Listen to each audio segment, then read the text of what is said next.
Hashem ki tov, ki li'olam chasdoi. Hoidu Hashem ki tov, ki li'olam chasdoi. Hoidu Hashem ki tov, ki li'olam chasdoi. Hoidu Hashem ki tov, ki li'olam chasdoi. Hashem, Apahamoidem es Hashem, Apahamoidem es Hashem, Kili Yoilam Li'olam Chasdoi. Alles is over. Apahamoidem es Hashem, Apahamoidem es Hashem, Apahamoidem es Hashem, Kili Yoilam Li'olam Chasdoi. Thank you, Hashem.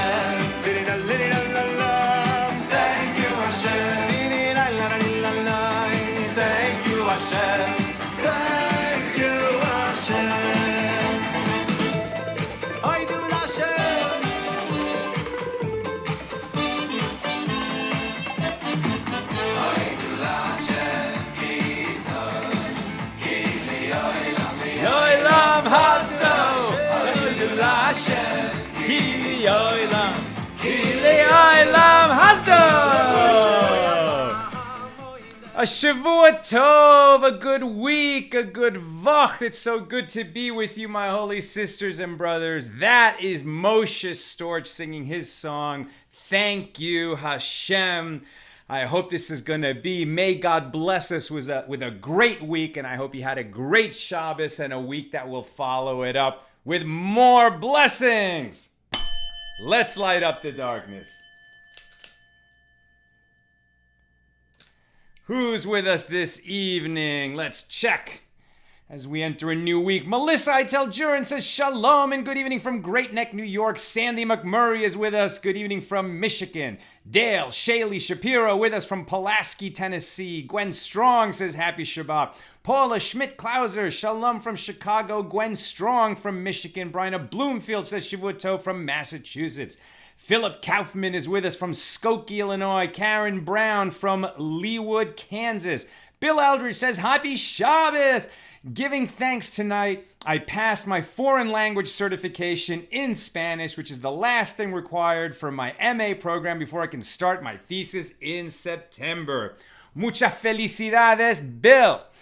Bobby Margolis says, Shalom from Orange County, California. Rochelle Rosen, hello from Jellystone Park on the Delta. Yogi Bear says, Shavua Tov. Ray Waters is with us from Overland Park, Kansas. Stan Wosk, I never heard of a Shabbat bagel. If I had one, of course, you can borrow it. Please return it with some tzedakah. Sandy McMurray says Mazel Tov to Bill. Paul Kunis says shalom from Minneapolis. Michelle Vizina Peterlin says shalom from Evansville, Indiana. Stephanie Marie Diaz says Shavua Tov. Elizabeth Hurley is with us from Boston. Shira Denise says Shavua Tov. We met in Svat. Great to see you on the show. Gisette Elias says shalom from Orlando. Seth Rothberg says yeehaw from Texas. Sue Strauss in the house from Chicago. Elizabeth says shalom. Stephanie Marie Diaz says Mazel Tov. Here we are, my holy brothers and sisters. If you like the t-shirt, of course, an homage to the Coen Brothers movie, The Big Lebowski, available at our store, the Accidental Talmudist store, along with lots of other t-shirts and cool stuff. A fun way to support our nonprofit. Nina will put the link in the comments, shop.accidentaltalmudist.org. All right, let's get into it. We are holding, this is, wait, I just want to make sure I'm on the right place. This is page 148 in Tractate Shabbos Kuf Mem Ches. We are opening our discussion of chapter 23 with the first Mishna. This is a really interesting chapter. What we're gonna look at is the fact that we know we can't do business on Shabbos. Of course, we can't do business on Shabbos. We can't buy and sell things because we're going to come to handle money, which is muktzah, and even worse, we're going to write things down, which is prohibited. But there are some activities which aren't fully doing business, and yet resemble business. And the sages are going to decree against them mostly, but they're going to be careful because the prohibition to do business itself is a rabbinic decree. It doesn't say anywhere in the Torah you can't do business on Shabbos. The rabbis decreed against doing business because we may come to do prohibited labors like writing, like exchanging money, like carrying, etc. So it's just going to lead to all kinds of other prohibited labors. But because it's a rabbinic decree itself, they have to limit the scope of what they're decreeing against, especially when prohibiting things which are similar to doing commerce could actually lead to infringing on our enjoyment of Shabbos and Yom Tov, Shabbos and Festivals. So let's get into it. The first Mishna here of page 148, Tractate Shabbos, second volume of the Talmud, says that we may borrow jugs of wine and oil on Shabbos. But how we say it, what we say we're doing, matters. So let's say, you've got a bunch of guests over for a festival, so it's Yom Tov, right? So for like maybe it's Passover, maybe it's Sukkot, maybe it's Shavuos. You're having a lot of guests over for a nice meal. Something goes wrong. You realize that you forgot to get the wine. You don't have wine to serve the guests, or maybe the jugs all broke, there was an accident, who knows? You need wine to serve your guests. So you go over to your neighbor's house, you explain your predicament, and let's say it's a big party and you need a lot of wine. It's not a small or insubstantial thing. So you want to borrow wine from your neighbor. It's permitted. You can borrow wine from the neighbor.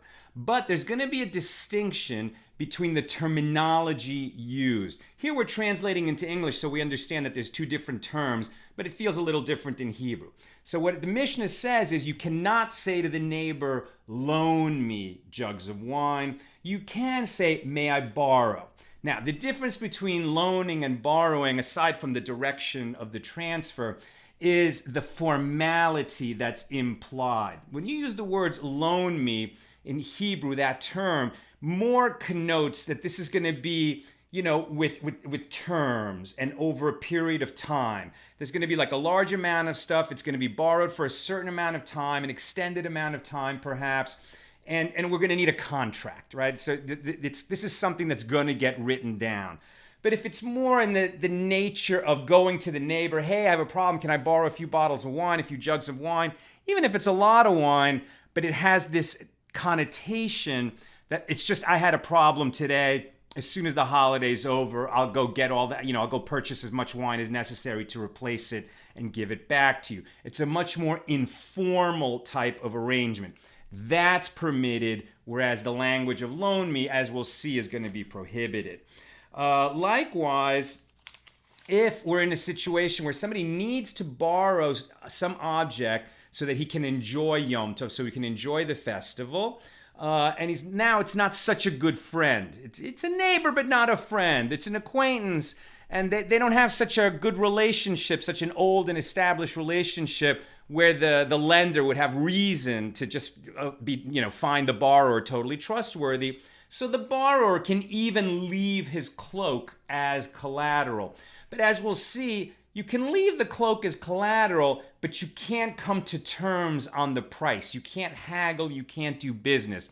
I need to borrow some stuff. I'm just going to leave my cloak so you can trust me. And then after the holiday is over, we'll work out what the terms are and how much I borrowed and how much I owe you. We'll figure it out later. Right now, you're just helping me solve a problem so I can attend to my guests.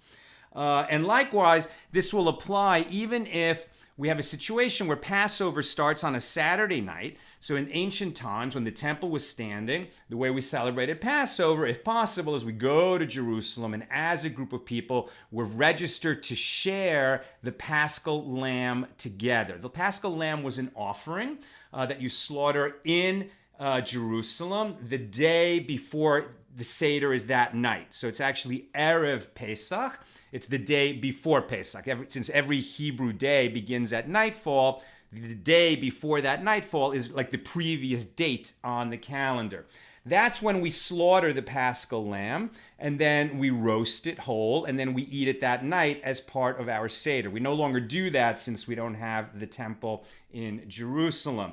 But the point is that if for some reason you didn't have the Paschal lamb arranged already, so you can arrange to get one on that day, on Erev Pesach, even if Erev Pesach is Shabbos. And that's actually the only time of the year where we will slaughter an animal in order to eat it.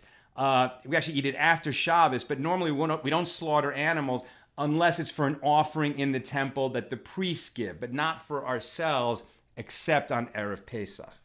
Okay, that's the Mishnah. And now Rava bar Rav Chanan, so a sage named Rava bar Rav Chanan, is going to put some questions to Abaye. He's going to ask Abaye 3 questions relating to this Mishnah. Number 1, what is different about the terminology that I can't say, loan me those jugs of wine, but I can say, let me borrow? As we said, I already started to answer this question for you in our discussion of the Mishnah, that there's a difference in the formality of the term. Loan me implies longer term before the debt is paid off, and more official, the kind of thing that leads to writing. And that's what Abaye is going to say, that that term is going to lead to an arrangement that requires writing, and we don't want the person to come to write down the terms of the loan on Shabbos. So we prohibit that language. So Rava bar Rav Chanan answers, well, during the week, people use those terms pretty interchangeably. They're not so careful that loan me means a formal arrangement with written terms, and may I borrow is so different. In fact, during the week, they're always going to write down the terms if there's a loan, or it could easily happen, maybe not between good friends for a de minimis object, but it could easily happen that people enter into an arrangement and they're going to write down the terms, whether or not they said loan or borrow as the sort of official term of the request. So it will lead to writing, and we have the same problem that you're trying to avoid. What's your answer to that, Abaye? And Abaye says, during the week, people are writing it down anyway. That's expected. They're not particular about which language they use, and they're generally writing it down. You're correct. But people do understand that on Shabbos, we're not supposed to be writing things. And so if we're in a situation where borrowing has to happen, and the guy who comes over to borrow is very particular in using that phrase, may I borrow, not loan. He doesn't have to say not loan, but because he's using that particular phrase, and we've already publicized this restriction and this permission that you can borrow on Yom Tov, but you have to use that language, people are going to get it, and we don't have to be concerned that they're going to come to write on Shabbos or Yom Tov because no matter which phrase is used. We're not concerned about it. We've dealt with that situation. Good. So now Rava bar Rav Chanan asks a second question, not really related to this question of borrowing on Yom Tov, but since we're getting questions from Rava bar Rav Chanan to Abaye, we're going to get another one. So the second question is, well, since we make everything different on a festival than the way we do it during the week, right? In other words, the only difference, generally speaking, between a festival and Shabbos is that we can get involved in food preparation on Shabbos. But if we're going to get involved in food preparation on Yom Tov, not on Shabbos, on a festival, not on Shabbos. But if we're going to be involved in food preparation on the festival, and we have to do things that are related to the food preparation, we'd like to somehow distinguish the way we do it on the festival from the way we do it during a normal weekday. So the case that's brought here is, let's say that women are carrying water in jugs for use in their cooking and eating on the festival. Presumably this would not be permitted on Shabbos, but it is on the festival. So don't we want the women to carry the water a little differently than they would during the week? Maybe they should use smaller pitchers or larger pitchers than normal, or just somehow distinguish the action. And Abaye says, well, that's not very practical. What do you want the women to do? If they use smaller jugs, then they're going to have to make more trips, and it's making their life even harder on the festival. If we make them use larger jugs than they normally use, they're going to have to carry a heavier load, and that's going to make their life more difficult. If we ask them to put a kerchief over the jug, well, maybe the kerchief will get wet, and they'll come to wring out the water, and that would be violating a forbidden labor. Or if we make them I think that the fourth one was put some kind of a cover over the jug, and that can lead to some other restriction as well. So in the end, it was just not practical to ask women to carry their jugs of water in a different way on the festival. So we don't ask that and we don't worry about it. So now Rava bar Rav Chanan asks his third question, and he says, didn't we learn that it is prohibited to clap or to slap our body or to dance on a festival? Because if we can't do it on a festival, of course we can't do it on Shabbos. Why? Because this kind of enhancement of the musicality of the festival and Shabbos will lead people to eventually bring instruments to the party, and then one of the instruments will break, and then they'll come to repair the instrument, and that would be the forbidden labor. So wasn't there a prohibition? Didn't we say that? Didn't the rabbis decree no clapping, no slapping the body, no dancing on festival, and definitely not on Shabbos? And Abaye says, yes, the rabbis decreed that. We learned that prohibition. And we also learned that a person may not sit at the edge of an alley that has an Eruv. In other words, at the edge of the Eruv. He can't sit at the edge of the Eruv, at the edge of the area that we've legally defined using posts and beams or string or however we're going to do it. If you sit at the edge of the Eruv is the area which is defined as a private domain, so people can carry within it. Sometimes it's whole communities, sometimes it's just an alley. But if you sit at the edge of the Eruv and an object rolls out of the Eruv, then you might, without thinking about it, just get up, pick it up, the thing that rolled outside the Eruv, and retrieve it and bring it back in. And then you would have violated the law of carrying. But the prohibition of carrying on Shabbos. But the thing is, especially when the Eruv was defined for an alley, people like to sit at the entrance of those alleys, right? Especially in Talmudic times, the way things were arranged is there was a bunch of sort of little apartment houses built around courtyards, and the courtyards emptied into the alley, and they made an Eruv so that the alley was a communal area. But then where the alley met the street, the main thoroughfare, that's where the Eruv ended. But people like to sit at the edge of the alley and sort of watch the world go by and talk to people. And so if we told them don't sit there, they wouldn't listen to us anyway. And likewise, if we tell them don't clap, don't slap your body, don't dance on festivals and Shabbos, that is a prohibition that they're not going to follow. And right now, they're unwitting transgressors, unwitting violators of a rabbinic prohibition. This is one that we know they're not going to follow anyway, so we're not going to rebuke them for not following it, because then they would have heard, and if they still do it, now they become intentional violators of a rabbinic decree, and that's worse for them. So this is where the rabbis, who are always very committed to truth and truth in the law and identifying exactly what it is that God wants from us, but they're also aware that God has said you will follow the teachings of the sages in the generation, and that these laws that were laid down, they ran into a policy problem, right? They ran into that it didn't work, and the people weren't following it, and they just weren't going to follow it, and so they retreated from that decree, lest they turn the people into intentional sinners. And lest you think that this only applies to rabbinic decrees, Abaye mentions that it also can apply to a Torah law in the situation of Yom Kippur. So on Yom Kippur, we know we fast. We have a 25-hour fast, just like we had for Tisha B'Av this week. But what the Torah actually says is that the 9th of Tishrei is mentioned. Yom Kippur falls on the 10th day of the Hebrew month of Tishrei.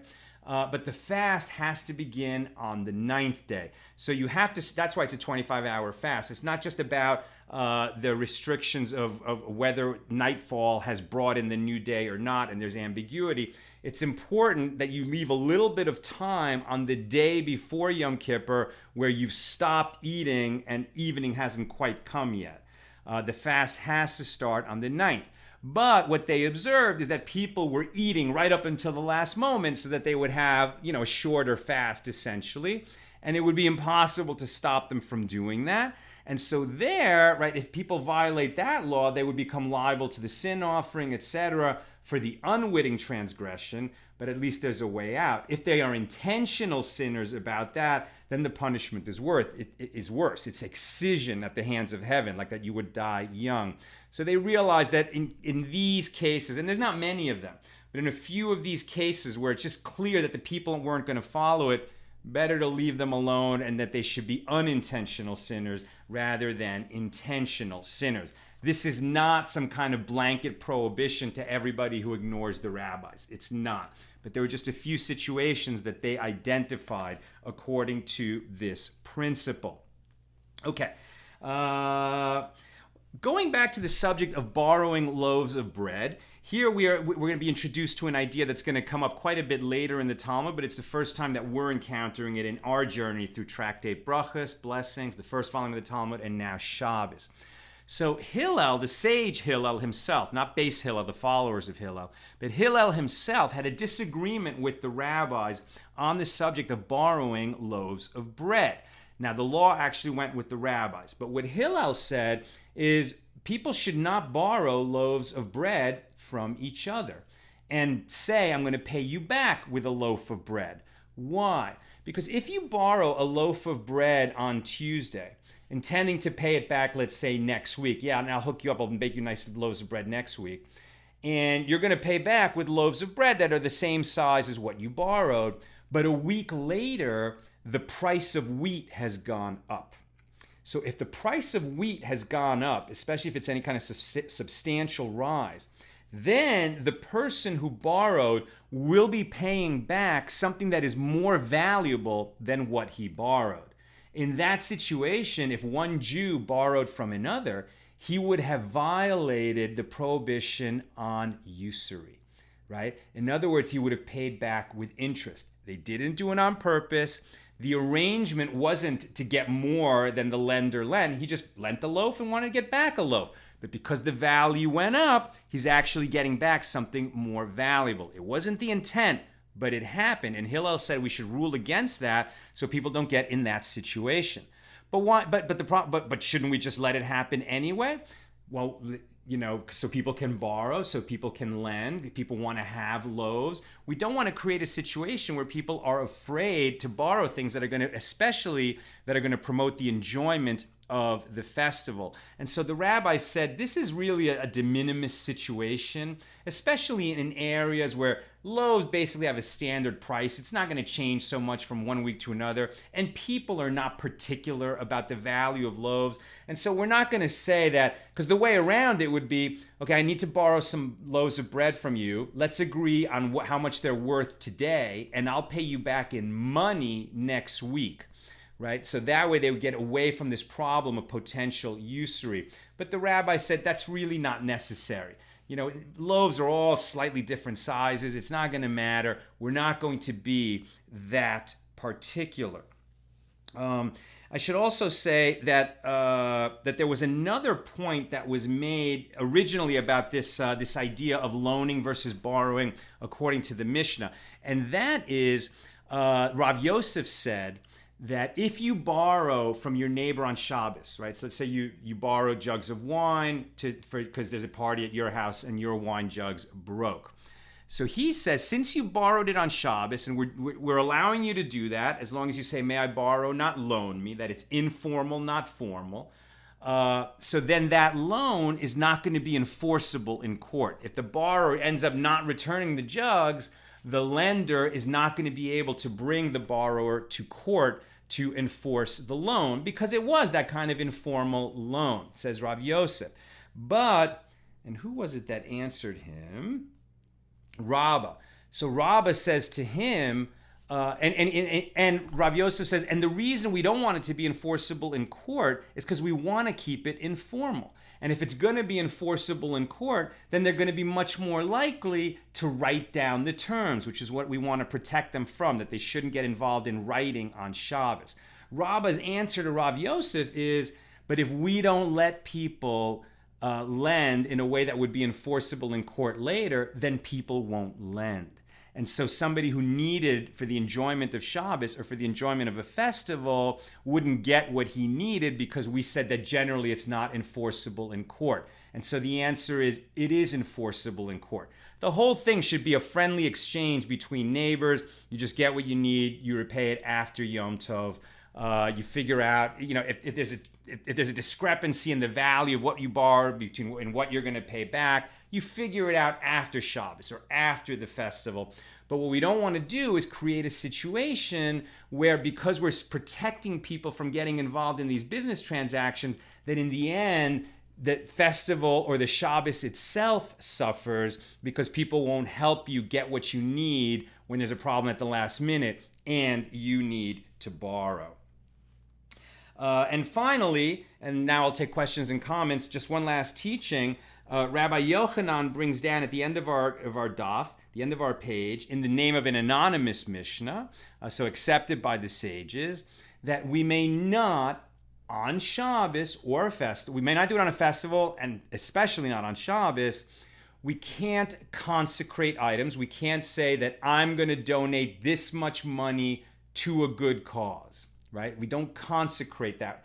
We don't consecrate objects. We don't say I'm going to give this object to the temple. I'm going to, I'm going to tithe. I'm going to set aside the tithes from a pile of grain that I have. What are the other ones? We don't consecrate an animal that I'm going to bring as a sacrifice in the temple, an object that I'm going to donate to the temple. I don't take a valuation vow where I say I'm going to give my valuation vow. Those are numbers that are given in the Torah, like what a person is worth. When it's really for the purpose of donating to charity. I'm going to say I'm going to donate my worth to charity. We don't do that on Shabbos or Yom Tov because it's too similar to commerce. But we may consecrate the Paschal lamb, as we said before, on Shabbos if we have to do it on Shabbos so that we have a Paschal lamb to eat at our Seder Saturday night when Passover begins on a Saturday night.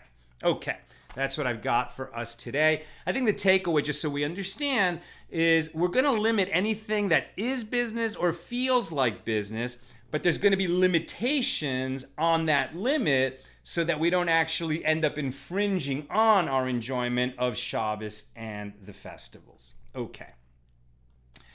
Charles Abraham Ramirez Verdugo says, how can I borrow food if it is meant to be eaten? Unless I eat the bagel, if I return the favor with another bagel. Right, you're going to return food. You're going to replace it with other food. Exactly. I'm going to borrow a dozen bagels so that I can feed them to my friends who are here now. And then after Shabbos, on Sunday or on Monday, I'll buy a dozen bagels and bring them back to you. That's what we're talking about, and that's okay. But what we can't do is enter into what feels like a formal arrangement that might lead to writing down exactly what happened, right? I'm not going to go over and say, hey, I really didn't plan it all. Can I borrow 12 dozen bagels and 5 tubs of cream cheese and 3 ounces of lox, right? And where it starts to get too elaborate, can you loan me? And then I feel like I need to write all that down. That's where it gets problematic. Brian of Bloomfield, how can dancing be prohibited on a festival when we dance on Simchat Torah? We also dance in our shul sometimes when a bar mitzvah is just finished, his laning, for example. Exactly. And so ultimately that law was revoked. The sages made that decree. They realized that no one was following it. And at first they said, okay, we're not going to rebuke the people for doing it, for clapping or slapping their bodies or dancing, because we don't want to make them intentional sinners. And eventually it was rescinded altogether. And yes, we may clap and we may slap our body and we may dance in shul. That's the law as it is now.